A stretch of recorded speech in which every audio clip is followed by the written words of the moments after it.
Hello, everyone. This week I have Tom with us. I'm super pumped to share with you more about his business and also who he is and what he's up to. With that said, Tom, I wanted to give you a big, warm welcome to the show. Thank you, Tony. It's really nice to be here with you.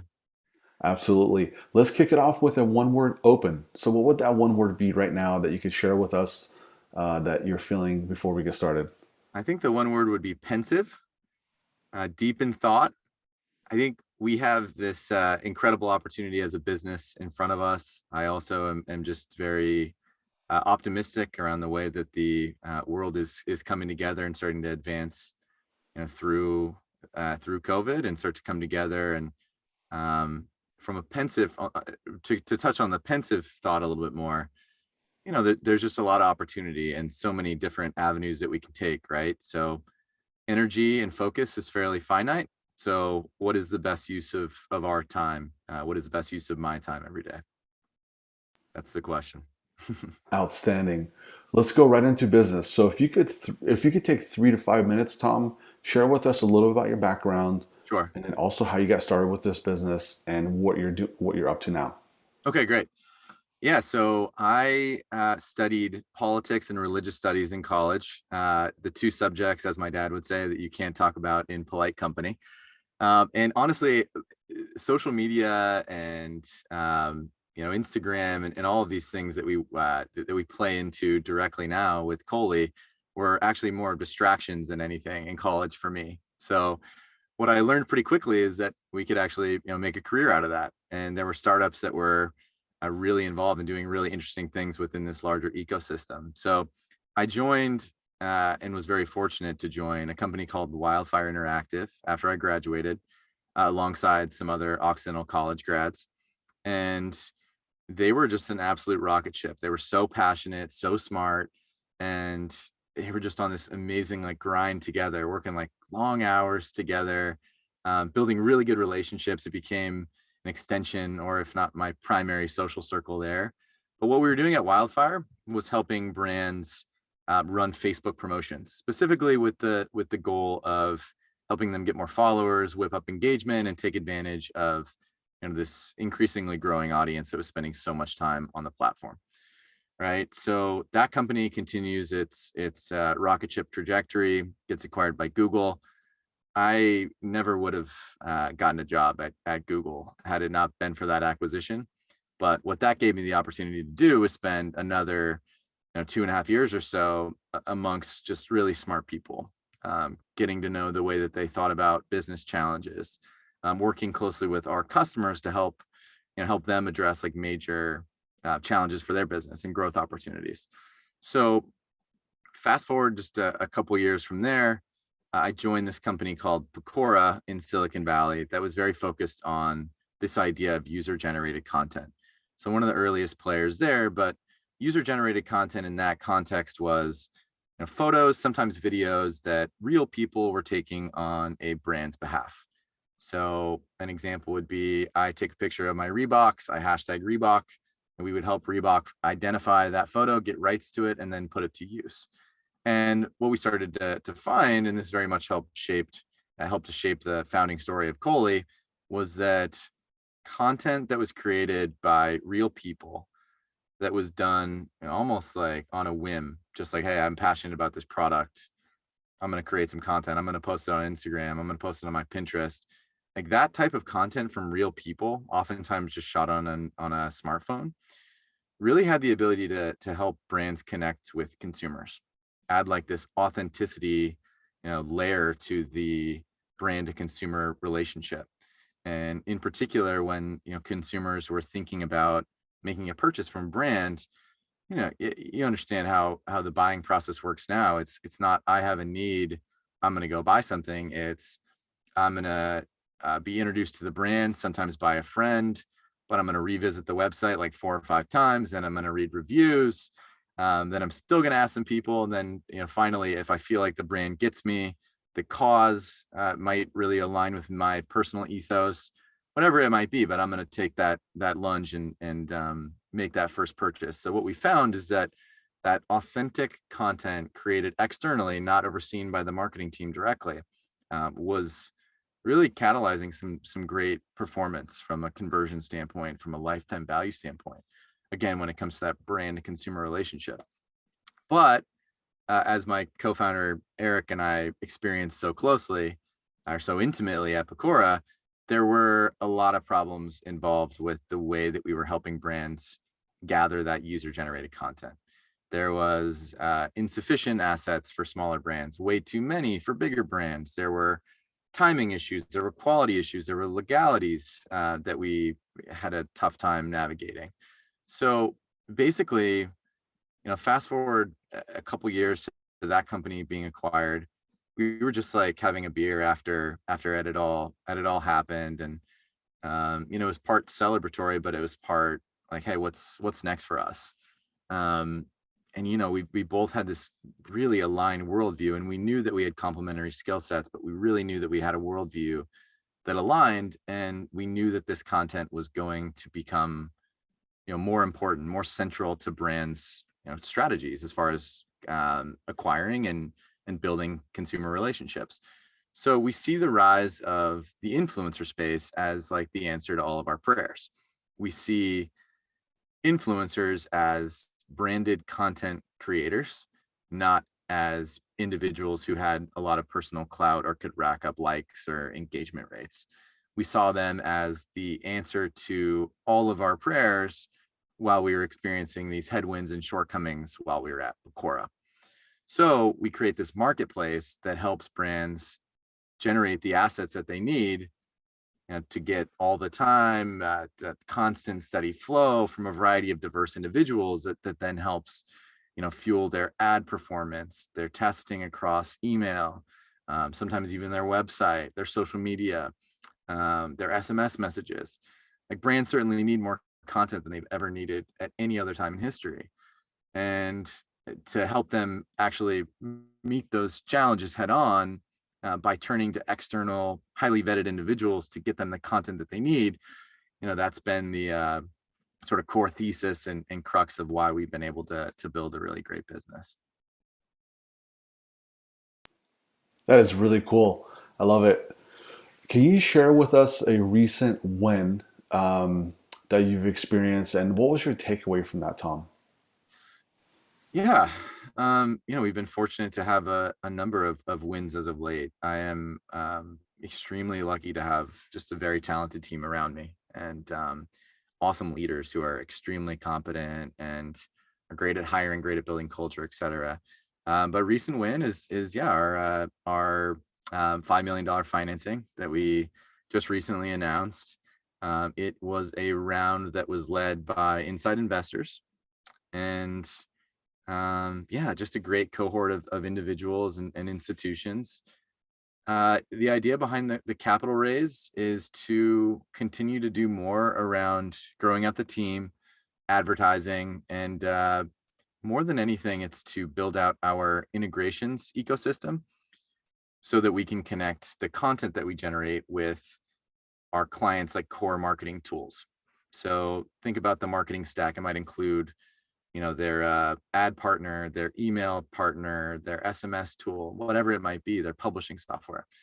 What we want to be able to help them do more of is take the content that they generate from Coley, include their own assets, and plug them into this entire marketing stack so that they can optimize performance and really continue to build those great consumer relationships and grow their businesses as a result. So what we're in the process of doing is really like changing the way that brands think about content, think about the brand, the assets that they use to communicate with different demographics, different cohorts.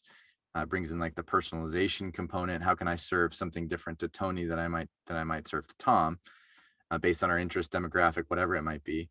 And then how do we connect it to the proper channels, right? So that's been a big win for us. It's exciting to have more capital to play with. We have run a pretty lean ship to date. We're going to continue to do so, but it's really nice to have that the backing of these awesome partners. Very cool. Let's talk about the other side of that. So let's talk about failure. So if you, there's a threefold question. So if you could Yeah. tell our audience what failure means to Tom and a recent failure that you've experienced in business, and what was your takeaway from that? Yeah. So, the interesting thing about failure, and I think there's finally some good literature backing this up, but like you really aren't growing if you're not failing in some capacity, right? Otherwise, you're staying within this like comfort zone and you're not getting out there and making mistakes, right? So, first of all, like I view failure as more of a learning experience. What can we take from this? How can we do it better next time? Type of role. I think a recent failure and really more of a learning experience is working with one of our email partners. Um, the potential is still very much there, and we're starting to work through it and build a great relationship. That's a real, true partnership. Um, but early on in this particular partnership, we struggled a little bit to translate the value. We also struggled with our overall sort of go-to-market messaging. We struggled with simplicity. We struggled with getting the partner to be as enthusiastic as us, especially as a smaller player, right? This company is, in the billions as far as their valuation is concerned. So, how do we build a business case that makes our value and the value that we can potentially bring to this partnership completely undeniable? And I think for us, the learning there is like, well, let's make sure that we're talking to the right people within the partnership team. Let's make sure that we're thinking very long and hard about how we are going to market with this messaging, right? Um, and how can we build an integration that makes it very easy for our mutual clients to adopt it and start seeing value? And we very much taken an MVP approach, so we didn't overbuild, and it's nothing that we can't sort of reverse engineer and ramp up. But I will say that this being one of our first like major integrations and partnerships, we learned a lot from it for sure. Partially around things that are a little bit more almost just like based on dynamics and relationship, and partially based on like actual business strategy. Awesome. If you could go back in time and sit in front of your 21-year-old self and you had 30 seconds to give yourself one piece of advice, what would that be? Oh my gosh, 30 seconds to give my 21-year-old self a piece of advice. I would say uh, think less about about chasing my passion or chasing what I thought to be like my dreams at the time. I think really what it's how my career has ended up unfolding is I got into a situation where I could learn from really smart people. I was able to interact with a variety of other businesses that helped kind of formulate a larger understanding of sort of the marketing ecosystem and how it works. And as a result of just like diving in, I think what people tend to not realize when they're graduating from school, for example, is that you learn what your passions are by doing. You learn by trying a variety of different things, interacting with people, just being curious about the world. And I think, that's what I would tell myself is just like dig in even earlier and just go, straight into the deep end and learn from people and be like insatiably curious. And, I feel like sometimes I wish I could even go back to college because I want to go into those classes not to get an A, but to just like interact with the professors and learn and just like absorb it like a sponge because we always have to be learning, right? If we're not, then I think we're growing stale. So I would say be insatiably curious and dive right in. Awesome, Tom. What's that one question that you wish that I would have asked you that I haven't? So maybe someone asked you this question before and you really loved it, or maybe one time in your life or a couple times in your life recently, someone asked this question and you're like, oh, wow, that's a really good question. I wish more people would Mm. ask this. So what is that one question? I think that one question is, what would you have done differently in the first few years of running the company? And for Eric and myself, it was very much this answer is very obvious in retrospect. It would have been to get the heck over our imposter syndromes and hire people, find a way to bring on salespeople, to bring on more talent, and realize that the idea and the challenge that we're trying to solve for brands is like larger than our own feelings in any given day, right? Like if we're going to do it, let's take some risks. Let's go for it. Let's not run a two-person show for 2.5 years like we did and continue to grow. We were just nervous about what allocating more capital, going out and fundraising, or hiring more people might do to the sort of long-term viability of the company. And we probably could have started that process at least a year earlier. So take some risks, and also realize that, like, even if you have $20,000 in the bank, you can still hire someone to do sales, for example, and just communicate the risk of it to that person, but also make the upside such that it's a tempting opportunity for a salesperson who wants to come in and really be entrepreneurial. And for us, we were so lucky. That's exactly who we found in some early sales hires, and they're all still here helping us build, which is so cool. That's really great. So if our listeners want to find out more information, give out your website address and let us know how we could connect with you if we had some follow-up questions. Yeah, it's Cohley.com, Cohley. It's a type of fish, in case you're curious. Our sort of parent organization that we'd started out with is Goldfish Social Inc.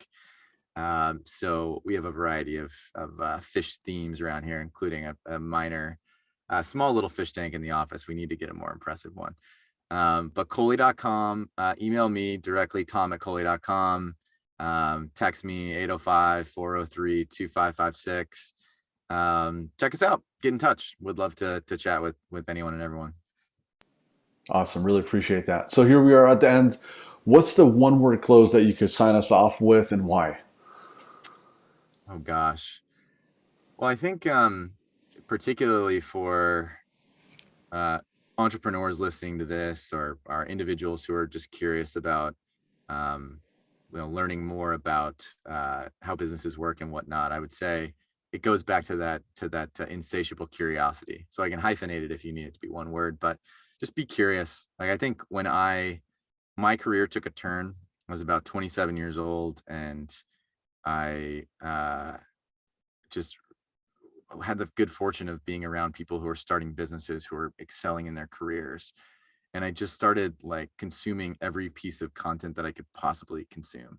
And I was constantly trying to make myself uncomfortable, and just like trying to soak everything up like a sponge, asking hard questions, not being afraid to sound like an idiot. Listen to great podcasts, read awesome books. There's just so much material available. There's just like no excuse to not dig into it. And the more you catch that bug, I think the more momentum you tend to gain, and that all that insight, all that wisdom that's publicly available, can really start to manifest itself in your own professional career. So be insatiably curious. Tom, thank you so much. That was some awesome gems that you shared with us. There's a lot of great Absolutely. takeaways. Yeah, thank you so much for your time. And I look forward to having you back on here sometime soon just to catch up to see your, Please. yeah, I'm looking forward to it. So thanks Yeah, again. you run a great show. Thanks so much, Tony. Absolutely.